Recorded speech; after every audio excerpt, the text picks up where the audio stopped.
Assalamualaikum warahmatullahi wabarakatuh. Salam sejahtera untuk kita semua. Kembali di channel Bang Jako, Jalan Kodim. Sebuah pertanyaan ya yang saya pikir perlu untuk kita urai lebih jauh. Apakah dengan menggunakan akal kita bisa mengenal Allah? Di satu pihak mengatakan bahwa ya kita harus memaksimalkan akal kita untuk bisa mengenal Allah. Bukankah dikatakan bahwa tidak ada agama bagi orang yang tidak berakal? Kemudian di dalam Al-Quran juga banyak ayat-ayat yang menegaskan, di akhir ayat biasa ditegaskan apakah kamu tidak berpikir, dan seterusnya gitu. Jadi itu adalah salah satu alasan bahwa memang kita harus menggunakan akal kita untuk bisa mengenal Allah. Itu alasannya di pihak yang pertama.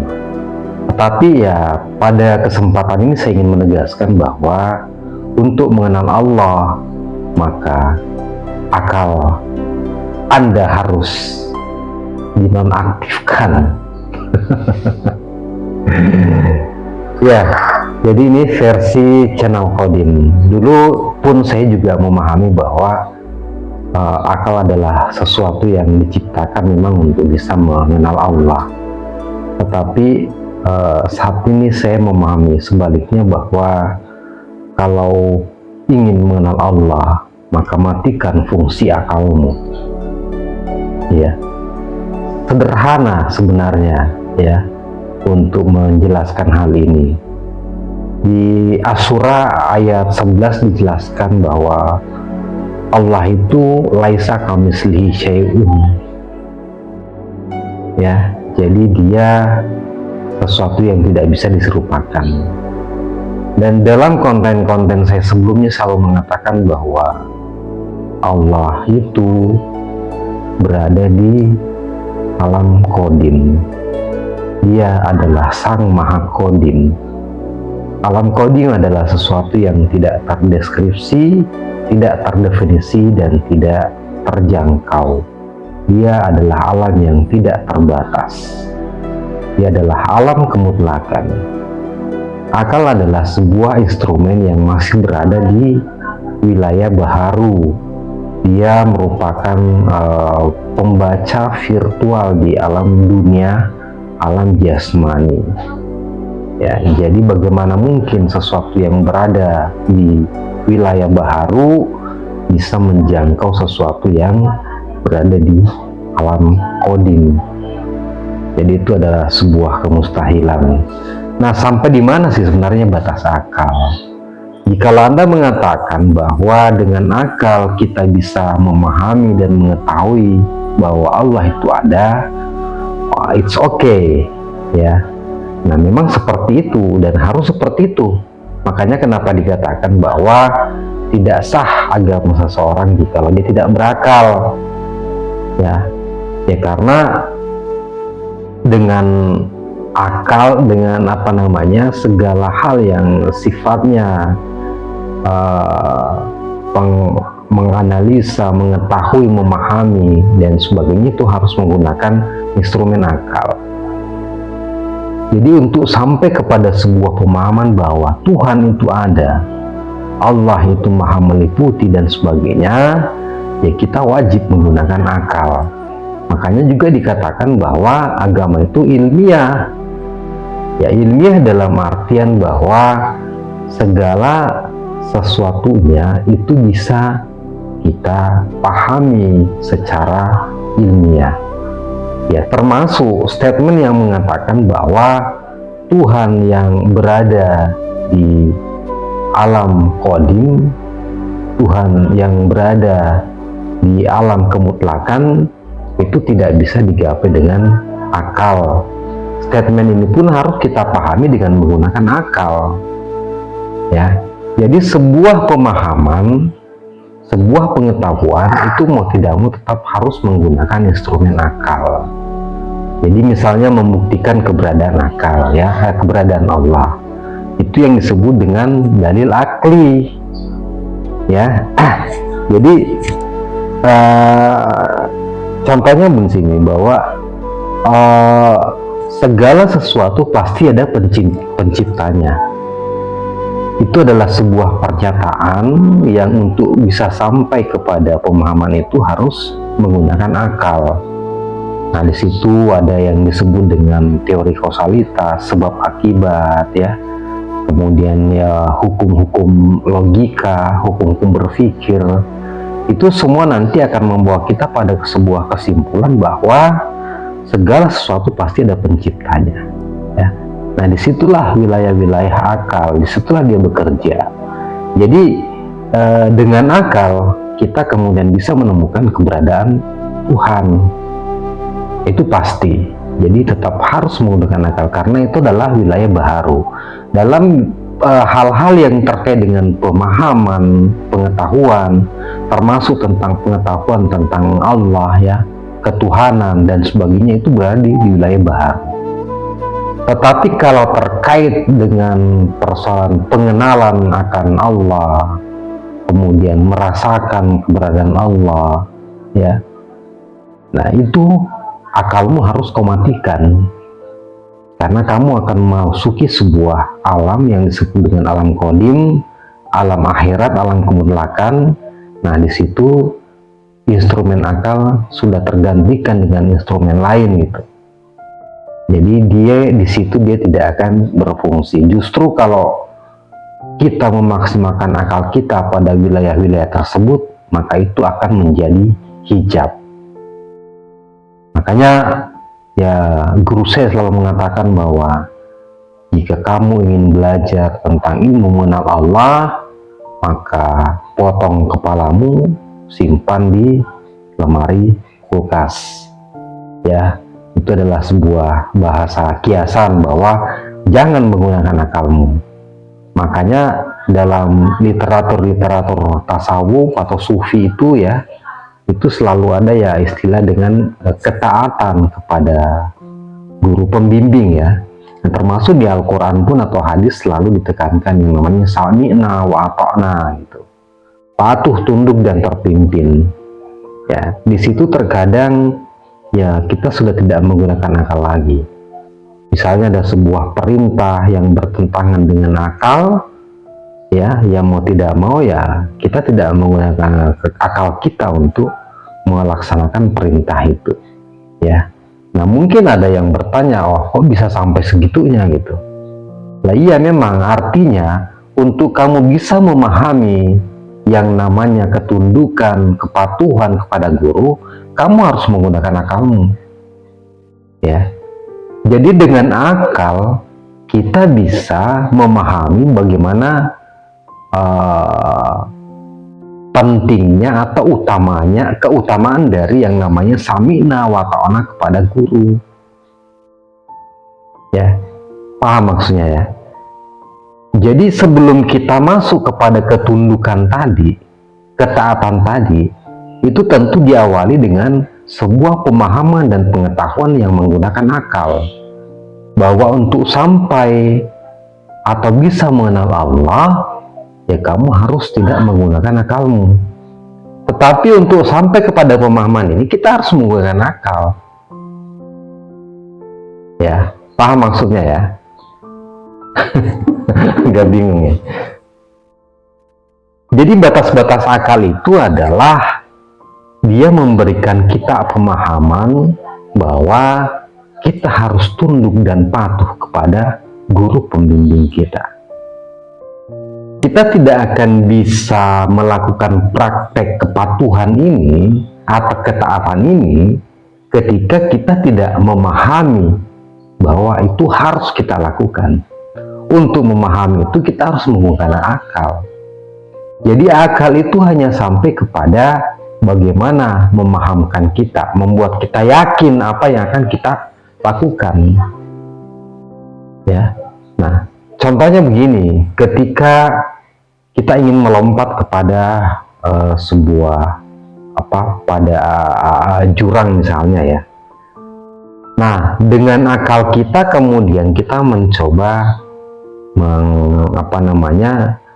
menangkap bahwa ya karena yang menyuruh saya punya sebuah kekuatan yang bisa menyelamatkan saya ketika saya melompat di jurang, maka dengan keyakinan penuh kita kemudian melompat. Kenapa keyakinan itu bisa muncul bahwa kita akan terselamatkan? Karena dengan pemahaman kita itu memahami bahwa yang menyuruh saya ini adalah memiliki kemampuan untuk menyelamatkan saya ketika saya terjun di jurang itu. Nah, dari keyakinan itulah kemudian kita melakukan prakteknya. Dalam praktek itu kita sudah tidak menggunakan akal lagi. Nah, disitulah kemudian ada sebuah proses yang kita lakukan dengan tidak menggunakan akal lagi. Tapi untuk bisa masuk ke situ, untuk yakin dengan itu semua, ya tetap kita harus menggunakan akal kita.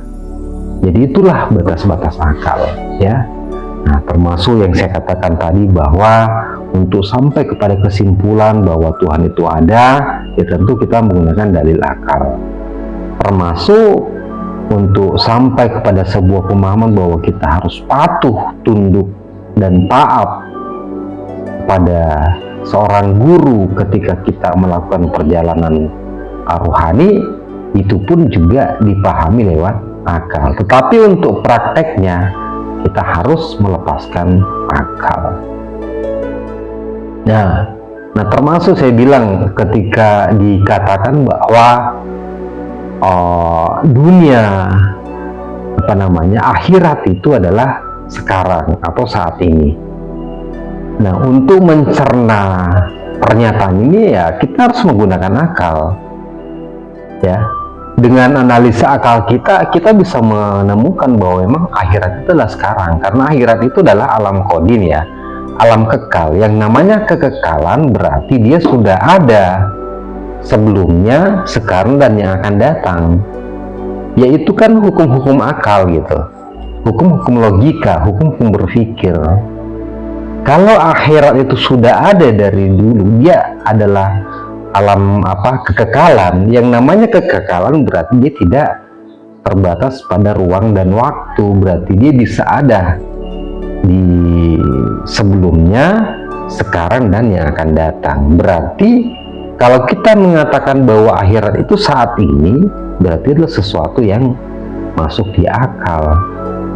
Nah, tetapi bagaimana Anda merasakan, bagaimana Anda membuktikan secara pengalaman empiris Anda pribadi, yaitu mau tidak mau Anda harus mengalami sendiri.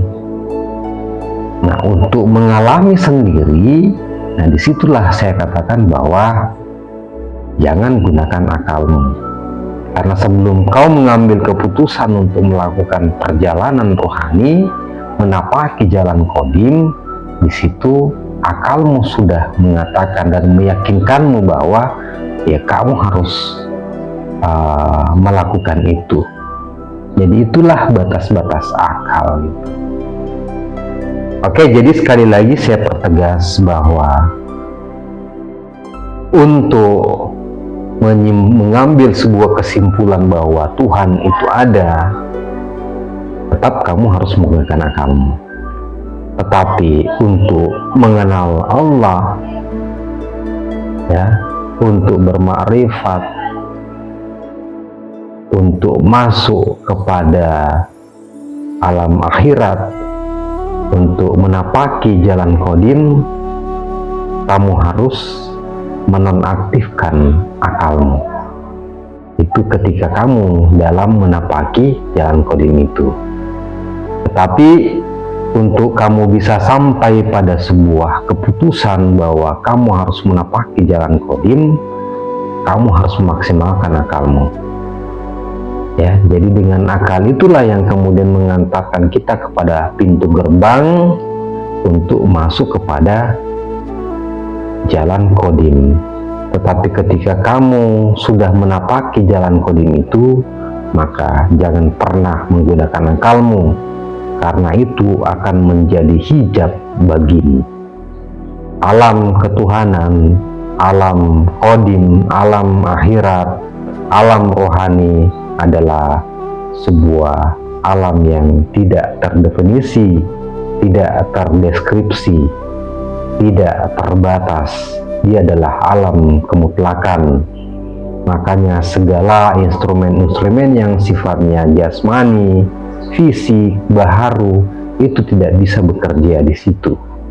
Ya, jadi untuk masuk kepada alam tersebut tetap kamu harus menggunakan akalmu, tetapi hanya sampai di pintu gerbangnya. Ketika masuk ke dalamnya, maka engkau harus melepaskannya. Ya, Tuhan atau Allah adalah sesuatu yang laisa kamitslihi syai'un, yang tidak bisa kamu jangkau dengan akalmu. Tetapi kamu bisa mengambil sebuah kesimpulan bahwa untuk bisa menjangkau sesuatu yang tidak terjangkau, maka akal tidak bisa digunakan. Tapi dengan akalmu, kamu bisa sampai pada kesimpulan bahwa kamu semestinya tidak menggunakan akalmu untuk sampai kepada Allah Subhanahu wa Ta'ala. Ya, jadi itu adalah batas-batasnya, yang mana di posisi mana kita harus menggunakan akal, dan di posisi mana dimana kita harus menonaktifkan akal tersebut. Sami'na wa ta'na itu adalah kuncinya. Itu adalah sebuah ketundukan dan kepatuhan.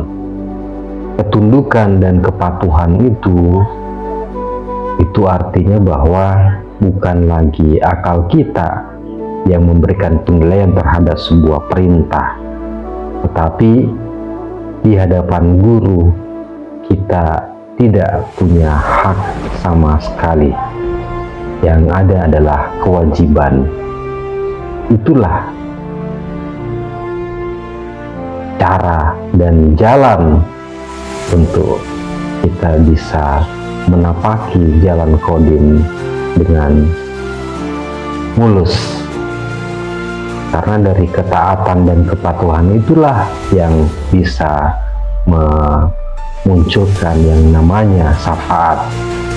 Ingat kias baginda Nabi tentang jembatan Shiratal Mustaqim itu, kiasnya adalah rambut yang dibelah 7. Jangankan dibelah 7, ya, dirajut sampai 7.000 pun ya mungkin kita belum bisa melewatinya, apalagi kalau dibelah 7. Itu artinya baginda Nabi ingin mengatakan bahwa kamu tidak bisa melewati jalan ini kecuali dengan syafaatnya. Tetap station di channel ini, jalan qadim, jalan menuju pencerahan, pembebasan, dan keabadian. Assalamualaikum warahmatullahi wabarakatuh.